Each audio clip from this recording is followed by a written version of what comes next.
Look upon this picture. And now on this. The struggle for control of the minds of men continues. But which type of control? This? Or the control which allows the mind to open the pathways to wisdom?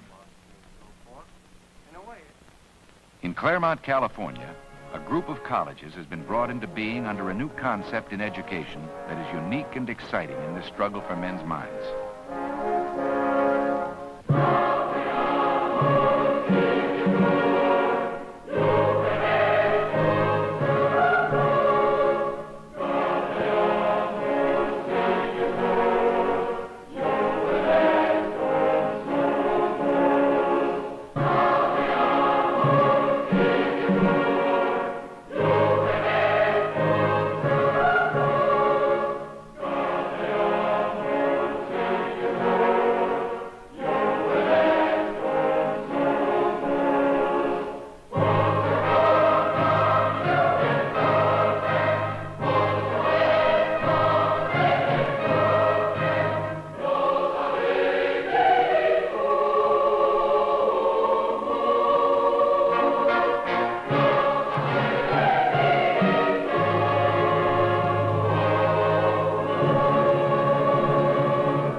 The history of the Claremont development began with Pomona College.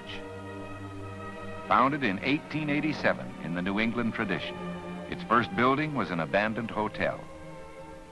But then, as now, California was growing rapidly.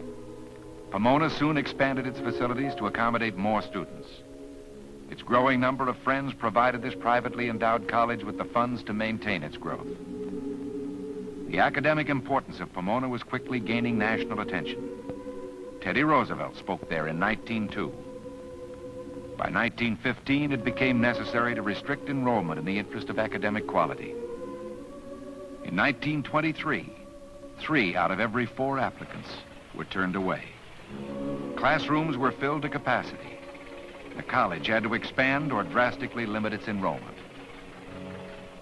Dr. James Blaisdell, then president of Pomona, saw in this problem an exciting promise for the future. He said, "My own very deep hope is that we might have a group of institutions divided into small colleges somewhat on the Oxford type. In this way, I should hope to preserve the inestimable personal values of the small college while securing the facilities of the great university." Ellen Browning's Scripps, sensitive and shy, was deeply inspired by this idea. She contributed 300 acres of land to serve the needs of future colleges. Over the years, numerous other private citizens have given buildings, facilities, and time. Today, Dr. Blaisdell's vision has become 5 widely noted individual institutions for higher education. Their destinies are guided by 5 separate presidents who work together on physical and financial needs, yet who vigorously guard the academic individuality of their respective institutions. This is Claremont University College, the graduate school and the coordinating institution for the group. It owns and operates the numerous facilities used jointly by all. There is Claremont Men's College, Harvey Mudd College, Pomona College, and Scripps College. Under the Oxford or group plan, all of these resident colleges are served by the Ronald Library, one of America's outstanding collegiate libraries.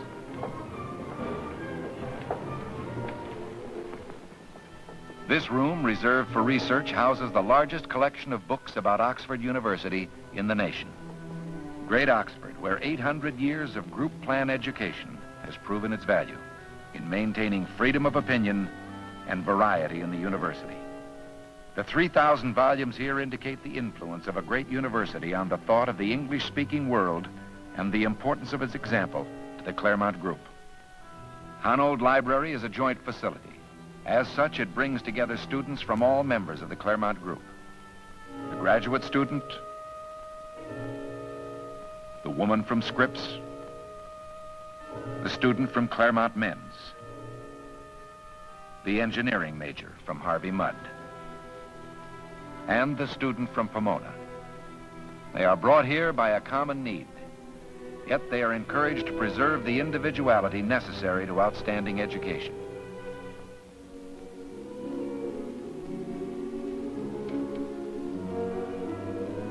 This is Pomona College. It's a liberal arts institution with emphasis on the social sciences, natural sciences, and humanities, and has a strong athletic program. It is coeducational. It's the oldest and largest of the colleges. Enrollment about 1,000, a distinguished faculty of 111. The curriculum taught is purposely broad. Science facilities are among the finest in any liberal arts institution in America. This is the cyclotron, where the student gains first-hand knowledge of atomic theory.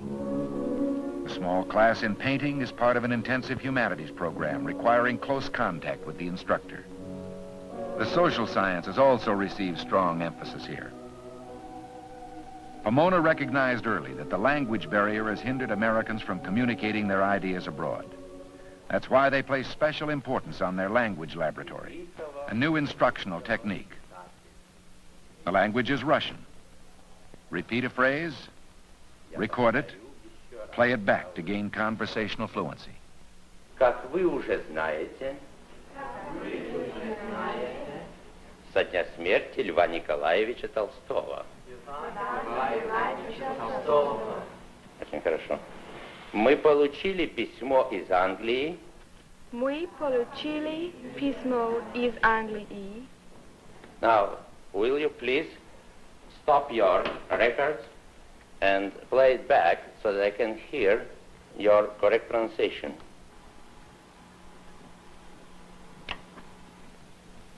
Как вы уже знаете, Дня смерти Льва Николаевича Толстого, великого русского писателя. Miss Becker, will you repeat, please, last sentence? Льва Николаевича Толстого, великого русского писателя. Now, Miss Becker, how would you like to go with me to a Moscow restaurant? I'm the waiter and you are the patron. First, I will ask you in Russian, what would you like to have for lunch? Что бы вы хотели на обед? Я бы хотела русский борщ, если можно. Пожалуйста. Чаю или кофе? Надеюсь, не водки. Да, пожалуйста, кофе. If we are to make people feel that we are friends, we have to use not only right words, but also correct pronunciation. Combining both personal instruction and modern techniques, the language laboratory is important in the race to communicate our ideas. Among the arts, the college's accomplishments in music are particularly well known. This is Pomona's student orchestra.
Pomona College is a seasoned, well-rounded institution.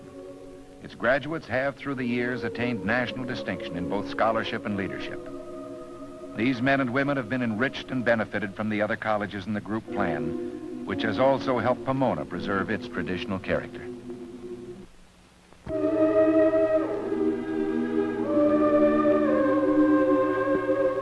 Scripps College is a liberal arts college for women.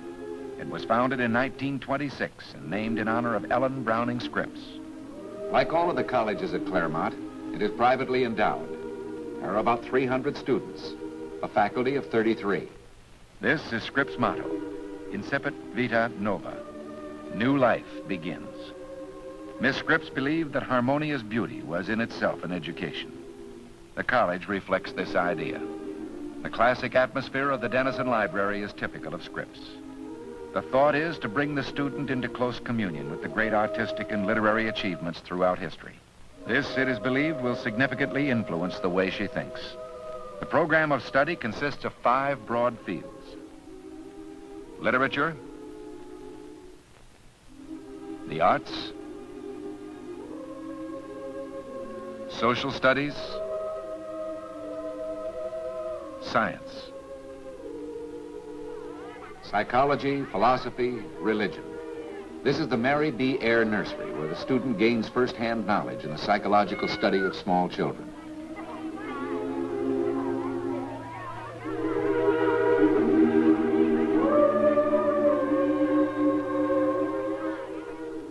A unique advantage of the Claremont group plan to the Scripps woman is her ability to take selected classes at the other colleges. A swimming pool and other recreational facilities are part of the campus. The heart of the Scripps program, the humanities, make up 40% of the students' first 3 years. This is a junior humanities class. The subject, Schiller's views on the French Revolution. The principle being that the French were fighting to regain their freedom, their liberty. Well, I suppose he saw the events of the French Revolution somewhat like illustrated here. Here you have a revolutionary tribunal. That's the revolutionary judges, as you see, drunk or asleep or both. And here is the poor victim. What chance has he gotten? This, of course, is done by an enemy of the French Revolution. Here you have another, this time by a friend of the French Revolution, and what he presents is the massacre of revolutionary prisoners by a counter-revolutionary army. Again, bloodshed. This is, of course, the beheading of the king, a very gory spectacle, to be sure. According to him, what was wrong with the French Revolution was that it changed the institutions before they changed men. They introduced institutions for which the men were not yet prepared. It was for free men, but they were not yet taught how to be free. Yes, Gay? It seems to me that this is the usual argument of a dictator. The masses aren't ready for democracy.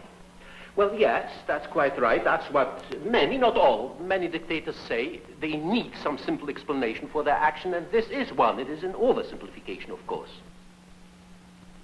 Yes, Les? But, Dr. Merlin, I think that some of the new African nations are really getting ahead of themselves. And I think it's a case of too much freedom too soon. I think it's all right to change institutions before you change men.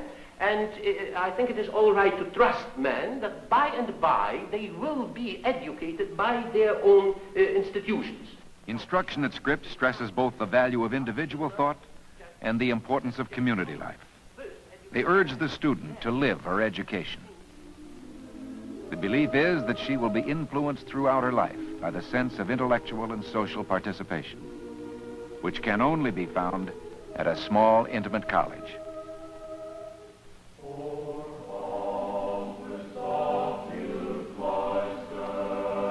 Claremont Men's College is a liberal arts college emphasizing economics and government. It was founded in 1946. CMC students, there are about 430 of them, are educated in the philosophy and problems of free government and of a free society. Today, the college has its own classrooms and dormitories. Here they encourage lively discussion of public affairs. The atmosphere is one of academic freedom, where men learn to deal with controversy in both politics and economics. The college's 38 faculty members are sharp and outstanding. Practical business and government experience is the norm among them. The voluntary ROTC program, which is maintained jointly with Pomona, stresses a high development of skill among a small group. A number who have completed the program have distinguished themselves in the armed forces. This is the football game with Caltech. Physical education at CMC is mandatory, both as education and for social development. The instructors here are quick to encourage discussion and debate. After all, they say, this is what the student will face when he graduates. What do you think the alternative to inflation is? Stable price level and the same level of prosperity we've had the last 10 or 20 years? Well, that's, of course, the goal towards which all economists are working. How many economists do you think really regard this as possibilities? Well, I think quite a few do now. And remember that 30 years ago, very few economists thought that recessions, depressions, or general national growth could be controlled. And how about the practical side, the record? Inflation is actually a detriment to economic growth, since it destroys the confidence consumers have in our economic system. Now, just suppose that the alternative to inflation is deflation, not price stability, that you can have your choice either of rising prices or of falling prices. Which of these two would you choose? I guess I'd have to take the rising prices. With falling prices, people on fixed incomes benefit. But to my way of thinking, this is a small minority. Those in the business world, businessmen, wage earners, stockholders, would be seriously hurt by deflation. It would seem to me we can have both price stability and economic growth. Good gentlemen, can we have everything? Well, no, we can't. We can work towards the optimum combination of things. I think this is the key question, to get the best possible combination. Inflation, unemployment, to extend or curb the powers of government are important problems. The purpose of this college is to prepare men to solve them with an appreciation for American tradition. Men intensely interested in our way of life, leaders for business and government are the kinds of students Claremont Men's College aims to produce. Though slightly more than a decade and a half old, its graduates are fine testimony to the success of its educational concepts.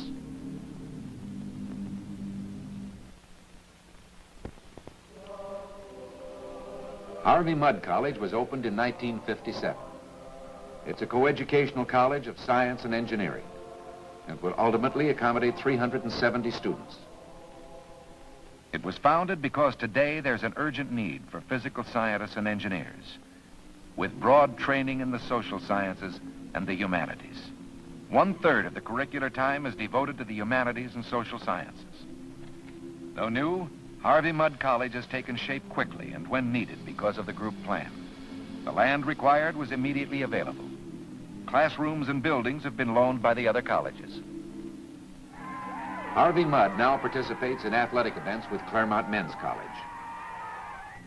Hunold Library, the infirmary, and administrative joint facilities were immediately available. The college is purposely small and personal. Even freshman classes are taught by seasoned professors. The science and engineering regimen is tough and modern, and daring enough to consider, say, the relation of man and machine resulting from the electronic computer and the step beyond it, automation.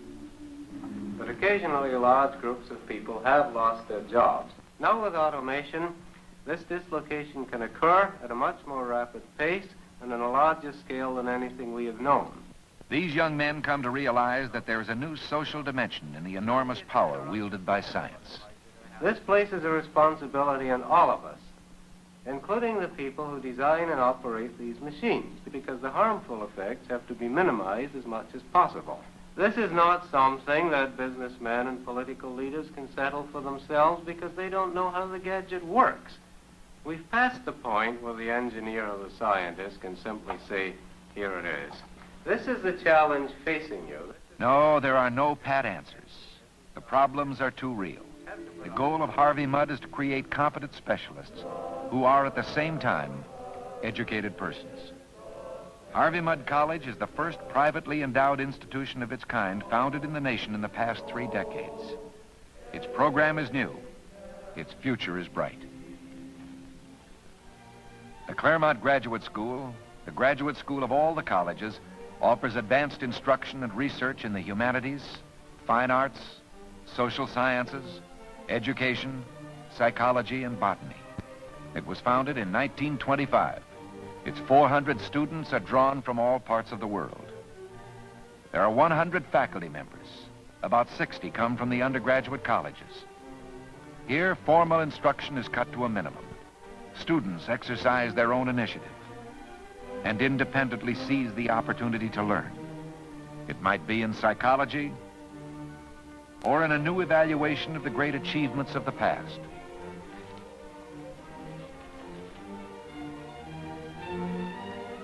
These programs lead to the Master of Arts, Master of Fine Arts, and Doctor of Philosophy degrees. This is an examination for the Doctor of Philosophy degree in English literature. The subject, social criticism in the novel.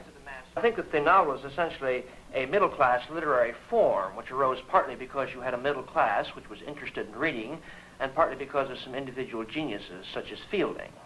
Do you find the same conditions affecting the novel today? Well, I think there are certain forces today which are tending to reshape the novel. Be specific. The impact of the mass media, for example. This is a critical time for the graduate student. He must know the subject. He must have a defensible point of view. Post-war period, modern psychology, which has tended to break down the form of the novel, and also increased specialization, which has broken up class structure so that the novelist doesn't feel that he's writing about classes with real differences. Now, social criticism certainly isn't limited to the 20th century or even to the novel. I'd like to ask you, Mr. Ellsbury, through what literary forms was social criticism offered before the emergence of the novel? Well, if we take the Renaissance, I suppose the prose tracts of a man like Nash, or the drama, even more important, in the histories of Shakespeare or the comedies of Ben Jonson. And before the Renaissance? The notable record of the graduate school has given it a position of recognized prominence in the field of education. The presence of the graduate students at Claremont and the opportunity of instructors from the undergraduate colleges to participate in its program has profoundly enriched these colleges and their students. Today, the recognized standards and eminent faculties of the 5 Claremont colleges place them among the most selective colleges in the country. A substantial number of students from the undergraduate institutions go on to graduate school for advanced study. All of the colleges have substantially more qualified applicants for admission than it's possible to accept. For this reason, ideas are constantly being considered for the founding of new colleges under the group plan to keep pace with the needs of an evolving society. This is a committee on future colleges. Its members, the 5 college presidents and selected trustees.